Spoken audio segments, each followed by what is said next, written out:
Have you ever wondered how the samurai, those legendary warriors of ancient Japan, cultivated such unbreakable discipline? It wasn't just through endless sword practice or grueling physical training. They possessed a secret mental weapon, a state of mind so powerful it allowed them to face chaos and danger with unshakable calm. This was the Lotus Mind. Today we're going to journey back in time, not just to admire the samurai, but to unlock one of their most profound secrets. What is this Lotus Mind? How did they achieve it?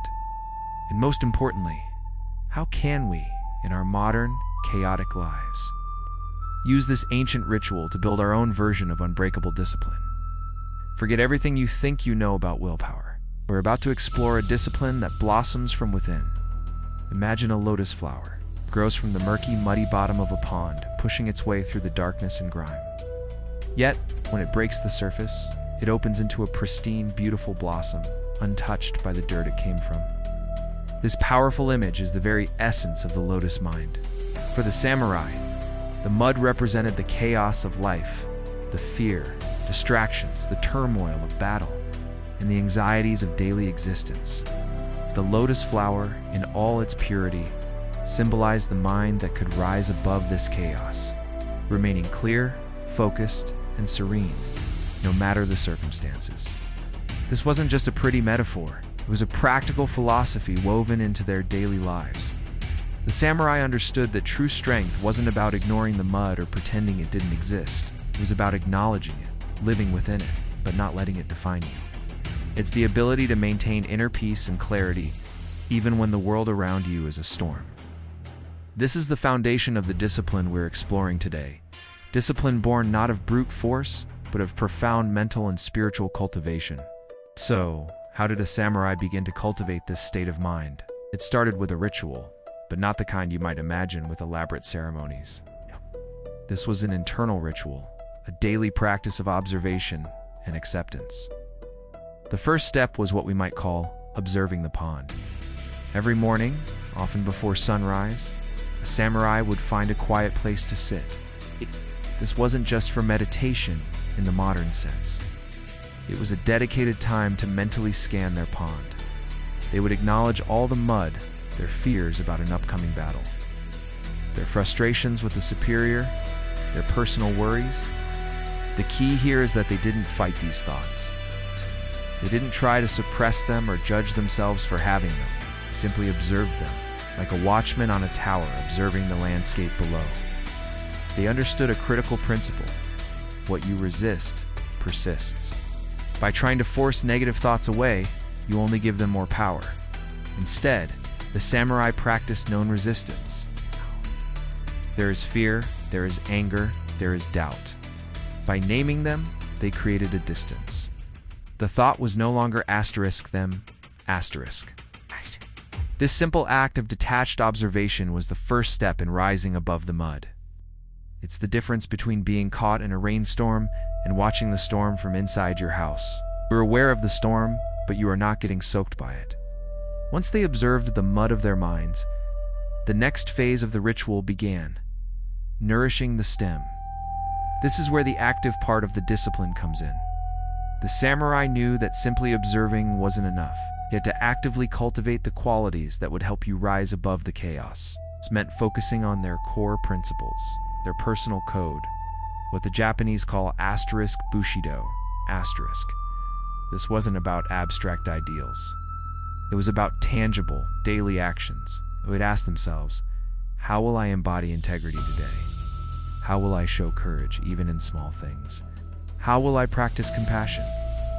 They would visualize themselves acting with honor and discipline throughout the coming day.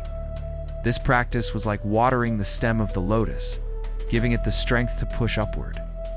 For example, if a samurai felt slighted by another, their initial muddy reaction might be anger and a desire for revenge.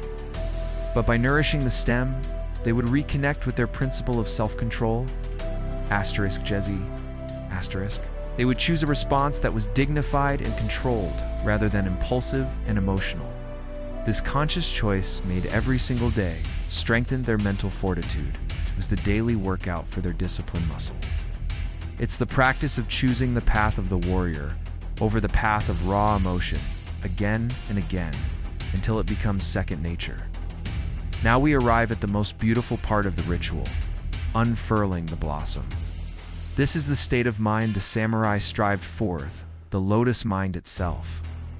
After observing the mud and nourishing the stem, they would enter a state of focused presence. This is the culmination of the morning's work. It's a state the Japanese call *zanshin*. *zanshin* is often translated as lingering mind or relaxed awareness. It's a state of being completely present and aware of your surroundings, yet calm and ready for anything.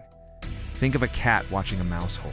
It is perfectly still, conserving its energy, but its entire being is focused and ready to spring into action in an instant. This was the mind of the samurai in battle and in life.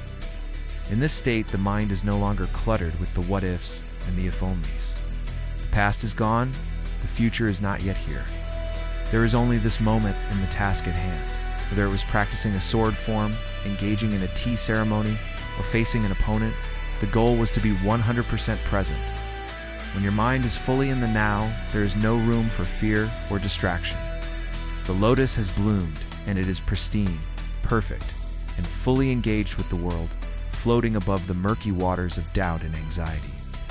This is the peak of samurai discipline. So, this all sounds profound, but how do we, living in the 21st century, apply this lotus mind ritual? Our battles aren't fought with swords, but with deadlines, information overload, and constant digital distractions. Our mud is stress, anxiety, and a feeling of being overwhelmed. The principles, however, are timeless. Let's build your modern lotus mind ritual.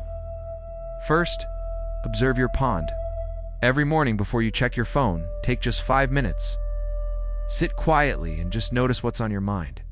Are you worried about a meeting? Annoyed about an email? Stressed about your to-do list? Don't judge it, just label it. There's work anxiety. There's that feeling of being behind. By simply acknowledging these feelings without getting entangled in them, you're already creating distance.